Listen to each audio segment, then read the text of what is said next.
حضرت سید ساجدین امام زین العابدین علیہ الصلوۃ والسلام 95 ہجری میں 25 محرم کو آپ کی شہادت ہے۔ 61 ہجری 10 محرم کو آپ کی امامت کا آغاز ہے۔ امام علیہ الصلوۃ والسلام کی مدت امامت 34 سال۔ یہ 34 سالہ مدت امامت ہے۔ کربلا کے بعد آپ نے 34 سال امامت کی، امت کی، اور ایک بھرپور مبارزے میں زندگی گزاری، ایک مجاہدانہ اور ایک انقلابی زندگی۔ عرض کیا آپ کی خدمت میں کہ ہمارے ذہنوں میں امام علیہ الصلوۃ والسلام کو جو تصور ہے، چونکہ ہم صرف سننے پر اکتفا کرتے ہیں، خود تحقیق کی زیادہ طلب بھی نہیں ہے، کوشش بھی نہیں کرتے، غور بھی نہیں کرتے۔ یہ تو انسان کو معلوم ہونا چاہیے کہ جن اہل بیت علیہ السلام کی محبت اس کے دل میں ہے، جن اہل بیت علیہ السلام کو یہ مانتا ہے، عقیدت رکھتا ہے، ان کی زندگی، ان کی سیرت اور ان کی تاریخ، ان کے اقدامات، ان کے کارناموں سے آشنا ہو۔ امام علیہ الصلوۃ والسلام کے متعلق ایک بہت ہی مختصر سا خاکہ، تصور، ذہنیت ہم سب کے ذہنوں میں موجود ہے، اور زیادہ تر اسی کو ہی بیان کیا جاتا ہے، اور امام علیہ الصلوۃ والسلام کے مبارزے کو کم بیان کیا جاتا ہے کہ امام ایک بیمار تھے کربلا میں، اور پھر اس کے بعد امام کی اسارت ہے۔ یہ مختصر سا خاکہ، یعنی امام بیمار ہوئے اور پھر بیمار کے بعد اسیر ہوئے، اور وہ اسارت کوفہ و شام کے بازاروں میں، اور یہی ایک مختصر سا خاکہ ہمارے ذہنوں میں ہے۔ حالانکہ امام کی امامت 34 سال پر ہے۔ 34 سال کوئی معمولی سال نہیں، ایک وقت ہے، باقاعدہ ایک ٹائم ہے۔ امام نے یہ 34 سال گزارے، کس طرح گزارے، کس مبارزے میں گزارے؟ چونکہ بعد از کربلا امام علیہ الصلوۃ والسلام کی امامت کا آغاز ہے، اور سخت ترین حالات ہے امام کے لیے۔ اگر ہم ائمہ معصومین علیہ السلام کے ادوار پہ ذرا غور کریں تو آپ دیکھیں گے کہ سخت ترین ادوار میں سے ایک دور حضرت امام سید ساجدین علیہ الصلوۃ والسلام کا دور ہے۔ آپ کی اس 34 سالہ مدت امامت کے اندر 6 اموی خلفاء گزرے، ایک سے بڑھ کر ایک ظالم، کہ جس میں مروانی خلفاء بھی گزرے، خود مروان بھی، اور اس کے بعد اس کے بیٹے۔ 6 خلفاء گزرے، ستمگر، ظالم، بے دین، سخت ترین زمانہ امام کا۔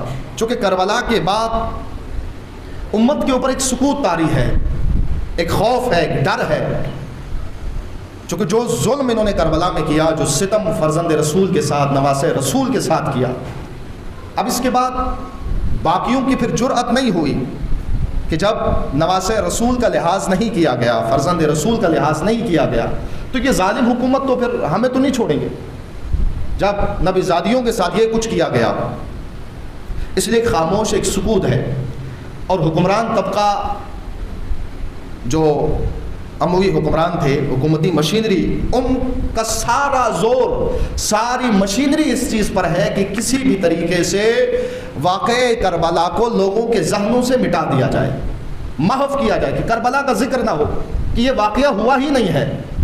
یہ ہوتا ہے انسان کے پاس اگر طاقت و زور ہو تو بہت سارے واقعات کو محو کر دیتا ہے، نہیں ہوا ہی نہیں ہے یہ واقعہ۔ جو گواہی دیں گے آ کر انہیں قتل کر دیا جائے گا، انہیں غائب کر دیا جائے گا، انہیں اٹھا لیا جائے گا، اور اس واقعے کو محو کر دو۔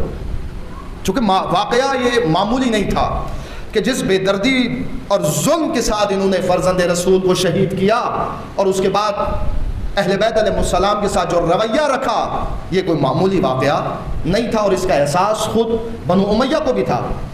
اس لیے پہلی کوشش کہ کسی بھی طریقے سے اس واقعے سے لوگوں کے ذہنوں کو ہٹا دیا جائے، محو کیا جائے، پوری کوشش کی۔ اب چونکہ یہ ممکن نہیں تھا، میں نے مثال دی تھی کہ آپ کی خدمت میں جیسے غدیر ایک واقعہ ہے، ایک عظیم واقعہ، اور حدیث غدیر سب کے ہاں، اہل سنت تشیع دونوں کے ہاں تواتر کے ساتھ ہے کہ کوئی بھی اس کا انکار نہیں کر سکتا، اور واقعہ بھی معمولی نہیں، کیونکہ 1.25 لاکھ صحابہ کے سامنے یہ اعلان ہوا ہے، ولایت کا ذکر ہوا ہے، تو اس لیے اس سے تو انکار ممکن نہیں ہے، چونکہ یہ کوئی گھر میں واقعہ نہیں ہوا، کسی خاص محلے میں نہیں، کسی خاص مسجد میں نہیں، بلکہ 1.25 لاکھ صحابہ۔ آج سے اگر 1400 سال پہلے آپ جائیں تو 1.25 لاکھ ایک بہت بڑی تعداد تھی۔ 1.25 لاکھ کوئی معمولی تعداد نہیں، جو آج آبادی زیادہ ہے انسانوں کی، مسلمانوں کی، تو آج ممکن ہے ہمارے لیے 1.25 لاکھ کی تعداد جو ہے وہ معمولی ہو، لیکن اس زمانے میں ابھی اسلام بالکل تازہ اور ابھی پھیل رہا ہے، پھول رہا ہے، اور انسانوں کی ابھی اتنی آبادی دنیا میں نہیں ہے۔ تو 1.25 لاکھ صحابہ کے سامنے یہ اعلان ہوا، اس لیے اس واقعے کو چھپا نہیں سکے، حدیث غدیر کا انکار نہیں کر سکے، اس لیے ان بادشاہوں نے، ان خلفاء نے باقاعدہ اس واقعے کا رخ موڑا، حدیث کا رخ موڑ دیا، معنی تبدیل کر دیا کہ ہے من کنت مولاہ فہذا علی المولا، یہ حدیث ہے، لیکن اس حدیث کا یہ معنی نہیں ہے جو یہ شیعہ کرتے ہیں، بلکہ اس حدیث کا کیا معنی ہے کہ پیغمبر اسلام فرما رہے ہیں کہ جس کا میں دوست ہوں اس کا علی دوست ہے۔ واقعہ ہے، حدیث بھی ہے، لیکن اس مولا کا معنی امام نہیں ہے، حاکم نہیں ہے، سرپرست نہیں ہے، بلکہ اس کا معنی دوست ہے۔ اب بعضوں نے قبول کیا نہیں، سرپرست ہے، جیسے ڈاکٹر طاہر قادری صاحب نے کہا کہ اس کا معنی سرپرستی ہے، کہ من کنت مولاہ فہذا علی مولا، اس مولا کا معنی سرپرستی ہے، لیکن یہ سرپرستی دنیاوی سرپرستی نہیں، روحانی سرپرستی ہے، روحانی امیر المومنین، چونکہ 2 سلسلے ہیں پیغمبر اسلام کی خلافت کے، 2 سلسلے، ایک مانوی خلافت ہے اور ظاہری خلافت ہے۔ یہاں پر سرپرستی ظاہری خلافت میں نہیں بلکہ مانوی خلافت میں ہے، کہ مانوی خلافت میں علی پہلے نمبر پر ہے، مانوی خلافت میں سرپرستی علی کو حاصل ہے، بہرحال موڑا کسی بھی طریقے سے تاکہ وہ معنی نہ بن سکے۔ اس لیے واقع کربلا کو آپ چونکہ انکار نہیں کر سکتے تھے تو اس کا رخ موڑا، کسی طریقے سے اس کا رخ موڑ دیا جائے، اور اس کام کے لیے باقاعدہ انہوں نے لوگ رکھے، خطیب خریدے، لکھاری خریدے، تاریخ کے مطابق جو شیعہ سنی دونوں کہا ہے کہ 9000 خطیبوں کو خریدا گیا، 9000 کہ جن کو باقاعدہ بیت المال سے پیسے دیے جاتے، جن کا کام وہی بیان کرنا جو بنو امیہ چاہتی ہے، اور 4000 لکھاری، 4000 کی بہت بڑی بات ہے۔ اب چونکہ وقت بھی اختتام کی طرف ہے اور میں جن مطالب کی طرف آپ کی توجہ دلانا چاہتا ہوں، آج اگر ہم عالم اسلام میں غور کریں، نظر دوڑائیں تو ہمیں بہت ساری چیزیں بنو امیہ کی ملیں گی کہ جن کا اسلام سے نہیں ہے تعلق، قرآن سے، پیغمبر اسلام سے، ائمہ سے نہیں ہے، بنو امیہ کی ایجاد کردہ ہے۔ اب آپ خود اندازہ لگا لیں کہ اس زمانے میں بعد از رسول 100 سال تک حدیث سنانا، حدیث پڑھنا، حدیث لکھنا، اس پر پابندی تھی، کوئی بھی حدیث نہیں بیان کر سکتا، حدیث وہی ہے جو حکومت بیان کرے، وہی حدیث ہے، اس کے علاوہ اگر کوئی حدیث بیان کرے اسے کوڑے مارے جاتے تھے، اسے زندان میں ڈال دیا جائے۔ اب جب حدیث ہی بیان نہیں ہوگی تو لوگوں تک دین پیغمبر کیسے پہنچے گا؟ اس لیے حکمرانوں نے اپنا دین پہنچایا، اور اس کے اوپر 9000 خطیب مقرر ہوئے، پائے کے 4000 لکھاری، کالم نویس۔ اور جو میں مثال دے رہا تھا جس سے تھوڑی بدمزگی ہوئی اور بات کچھ اور کرنا چاہتا تھا، موضوع کچھ اور تھا، آپ کی خدمت میں بنو امیہ کی بدماشیاں اور بنو امیہ نے جو ظلم و ستم کیا وہ بیان کرنا تھا، اور ایسے میں حضرت امام سید ساجدین نے جو کردار ادا کیا وہ بیان کرنا تھا۔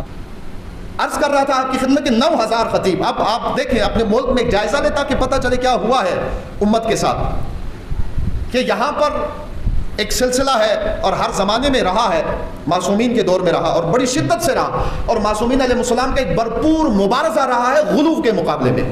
خود مولا امیر المومنین علی ابن ابی طالب علیہ السلام کا یہ فرمان نورانی نہج البلاغہ کے اندر موجود ہے کہ فرمایا حلق فی رجلان محب غال و مبغض قال، فرمایا کہ میرے مطابق میری نسبت 2 لوگ ہلاک ہو جائیں گے، 2 قسم کے لوگ، 2 قسم کے گروہ، محب غال، وہ جو میری محبت میں غلو کر کے آگے نکل جاتے ہیں، وہ مبغض قال، اور وہ جو مجھے میرے مقام سے نیچے لاتے ہیں، قالی اور غالی، یہ خود مولا امیر المومنین کا فرمان۔ اور اسی طرح ائمہ معصومین کے زمانے ایک بھرپور مبارزہ رہا۔ اب چند ایک ہیں جو غلو کرتے ہیں، سب کا ذکر نہیں کیا اور نہ ہی سب ایسے ہیں، چند ایک کا ذکر کیا، لیکن انسان جب جذبات میں بات سنے، غصے میں بات سنے، ارادہ ہی فساد کا ہو تو پھر وہ بات پوری نہیں سنتا۔ چند ایک، اب ان چند ایک نے کیا ماحول بنا دیا پورے ملک کے اندر۔ آپ دیکھیں اگر یہ چند ایک کے بجائے 9000 ہو جائیں، 4000 لکھاری ہو جائیں، پھر کیا ہوگا ملک کا ماحول؟ اور یہی کام بنو امیہ نے کیا، یہی کام۔ میں ایک حدیث آپ کی خدمت میں پیش کروں، صلوات پڑھ کے محمد و آل محمد۔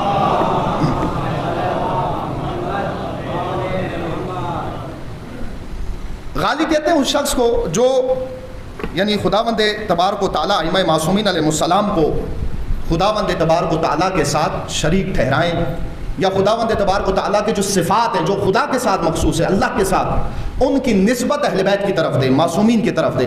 جیسے خدا کی نسبت، خدا کے صفات ہیں رازقیت، خالقیت، مالکیت، ان کی نسبت اگر کوئی اہل بیت کی طرف دے تو یہ غلو کر رہا ہے. جو حد مقرر کی ہے قرآن نے، دین نے، اہل بیت نے، اس حد سے نکلنے والا، حدود کو پھلانگنے والا، حد سے آگے نکلنے والے کو کہتے ہیں غالی. یہ ہر اہل سنت میں بھی غالی ہے. اہل سنت کے اندر آپ دیکھیں بعض اوقات ان میں زیادہ ہے کہ یہ جو بزرگوں کے کرامات ذکر کرتے ہیں اس میں کتنا زیادہ غلو کرتے ہیں. جب آپ کسی کی تعریف کرتے ہیں بعض اوقات غلو سے زیادہ غلو کرتے ہیں، یعنی اتنا ہوتا نہیں جتنا آپ بیان کرتے ہیں. یہ بہت عام ہے معاشرے کے اندر، آپ سمجھتے ہیں اس چیز کو. یعنی خداوند تبارک و تعالیٰ کے صفات میں شریک ٹھہرانا، خدا کی ربوبیت کی نسبت اہل بیت کی طرف دینا، امام کی طرف دینا، معصوم کی طرف دینا، اور خداوند تبارک و تعالیٰ کے مقابلے میں لانا. مقابلہ کراتے ہیں اللہ اور اہل بیت کا، یہ غلو ہے. اہل بیت علیہ السلام خدا کے عبد ہے، بندے ہیں. تشہد نہیں پڑھتے اشہد ان محمدن عبدہ ورسولہ. اہل بیت میں سب سے بڑا مقام، سب سے اعلیٰ مقام، افضل مقام حضرت محمد مصطفیٰ صلی اللہ علیہ وآلہ وسلم کا ہے. اور جب آپ پیغمبر اسلام کی رسالت کی گواہی دیتے ہیں تو پہلی گواہی کیا ہے؟ اشہد ان محمدن عبدہ ورسولہ. پہلے عبد ہے اور پھر رسول ہے. یہ عبد ہے، وہ خالق ہے، وہ مالک ہے، وہ رازق ہے، وہ رب ہے. کسی صفت کی نسبت جو خدا کا وہ اہل بیت کی طرف نہیں دے سکتے آپ. یہ عبد ہے، یہ غلو کرتے ہیں. حضرت امام جعفر صادق علیہ السلام کا فرمان ہے، یہ حدیث جو ہے میں کتاب کا حوالہ دے دوں، امالی کے اندر ہے، شیخ توسی نے نقل کی ہے. فرماتے ہیں کہ اپنے جوانوں کو غالیوں سے بچاؤ، غلو سے بچاؤ، اپنے جوانوں کو بچاؤ ورنہ یہ ان کو فاسد کر دیں گے. آگے امام فرماتے ہیں کہ بے شک غالی بدترین مخلوق ہے، اللہ کی عظمت کو گھٹاتے ہیں اور اللہ کے بندوں کے لیے ربوبیت کے عقیدے کی دعوت دیتے ہیں. اس کے بعد امام فرماتے ہیں کہ خدا کی قسم غالی تو یہودی، نصارہ اور مجوسی اور مشرکین سے بھی بدتر ہیں. پھر آپ نے فرمایا کہ غالی ہماری طرف لوٹ آئے تو ہم اسے قبول نہیں کریں گے، لیکن اگر مقصر ہم سے آ ملے، ہماری طرف آئے، توبہ کرے تو ہم اس کی توبہ قبول کریں گے. غالی کی توبہ قبول نہیں کریں گے. اور جب پوچھا پیغمبر اسلام نے سے حضرت امام جعفر صادق علیہ السلام سے کہ اے فرزند رسول ایسا کیوں ہے کہ غالی کی توبہ قبول نہیں ہوگی اور مقصر کی توبہ قبول ہوگی؟ تو امام فرماتے ہیں کہ غالی نے نماز، زکوٰۃ، روزہ اور حج کے ترک کرنے کی عادت اپنا لی ہے. کیونکہ غالی نہ نماز کو مانتا ہے نہ حج کو مانتا ہے، اس چیزوں کی ضرورت ہی نہیں ہے، بس اہل بیت کا ذکر کرو اور یہی سب کچھ ہے.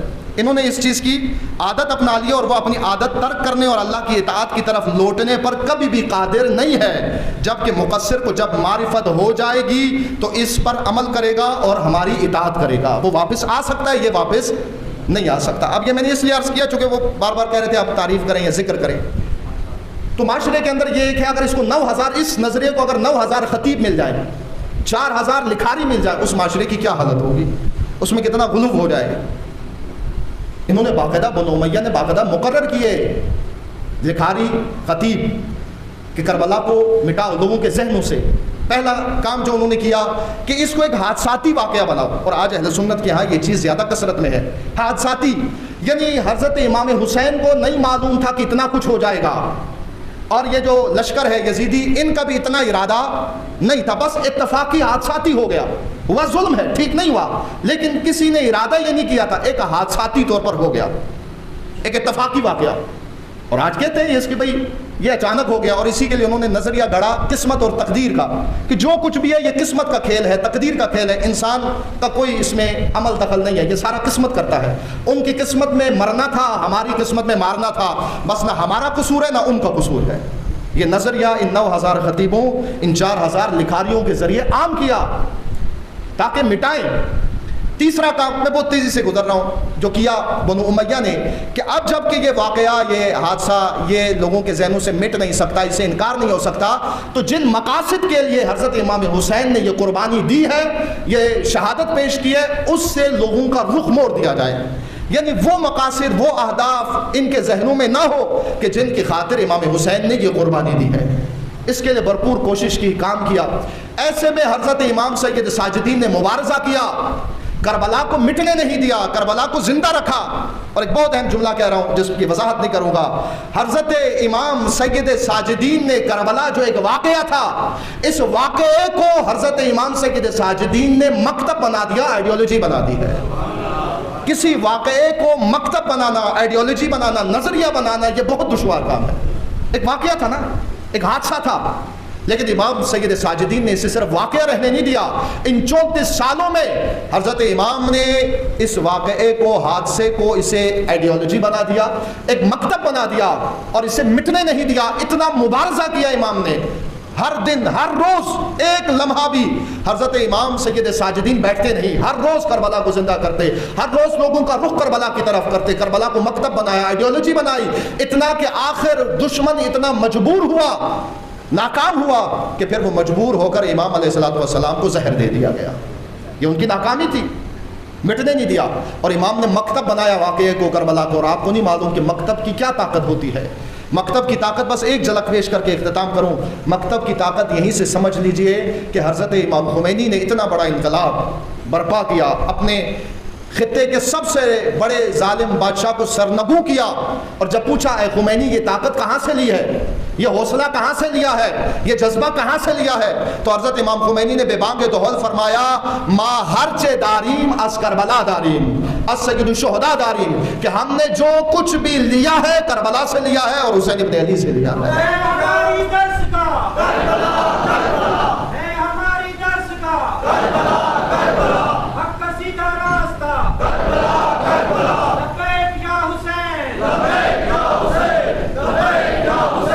امام خمینی نے کربلا سے انقلاب برپا کیا، حضرت امام سید ساجدین نے مکتب بنایا، اور مکتب جب خمینی کے پاس آیا، اسی مکتب کی بنیاد پر اپنے ملک کے ظالم بادشاہ کو اکھیڑ کر وہاں پر اللہ کے نظام کو قائم کیا، اور آج تک سر بلند ہے۔ کس وجہ سے؟ کربلا کی وجہ سے۔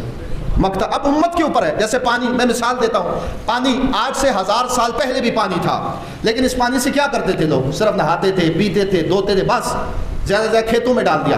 لیکن آج انسان نے رشد، عقلی رشد کی، شعور پیدا کیا، اور آج اسی پانی سے بجلی پیدا کر رہا ہے، توانائی پیدا کر رہا ہے، اور کیا کچھ نہیں کر رہا۔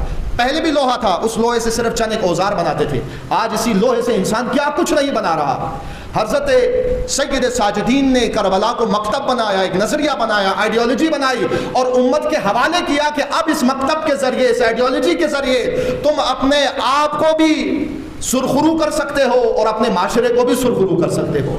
اب یہ امت کے اوپر ہے۔ خمینی اور حضرت امام خمینی کی امت اور وہ ملت وہ آگے بڑھی، انہوں نے مکتبہ کربلا کو استعمال کیا، اس سے استفادہ کیا، اور سربلند ہوئے، اور آج ان کے پاس تمام طاقت کا منبع، میں خود رہبر معظم کی زبانی عرض کر دوں، فرمایا کہ یہ دشمن امریکہ، اسرائیل، عرب، غرب، یہ ہماری ٹیکنالوجی سے خوف زدہ نہیں ہے کہ ان کے پاس میزائل ہے، ان کے پاس نہیں ہے، چونکہ یہ سب ان کے پاس بھی ہے، ہم سے بہتر ہے۔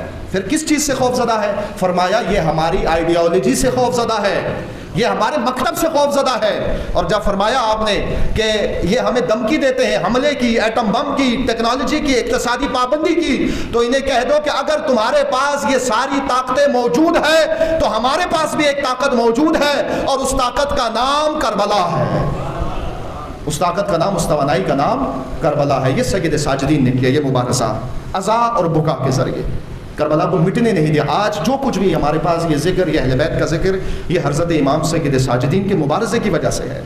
آپ نے مٹنے نہیں دیا، جہاں پر جاتے کربلا کو زندہ کرتے، کربلا کی یاد کو زندہ کرتے۔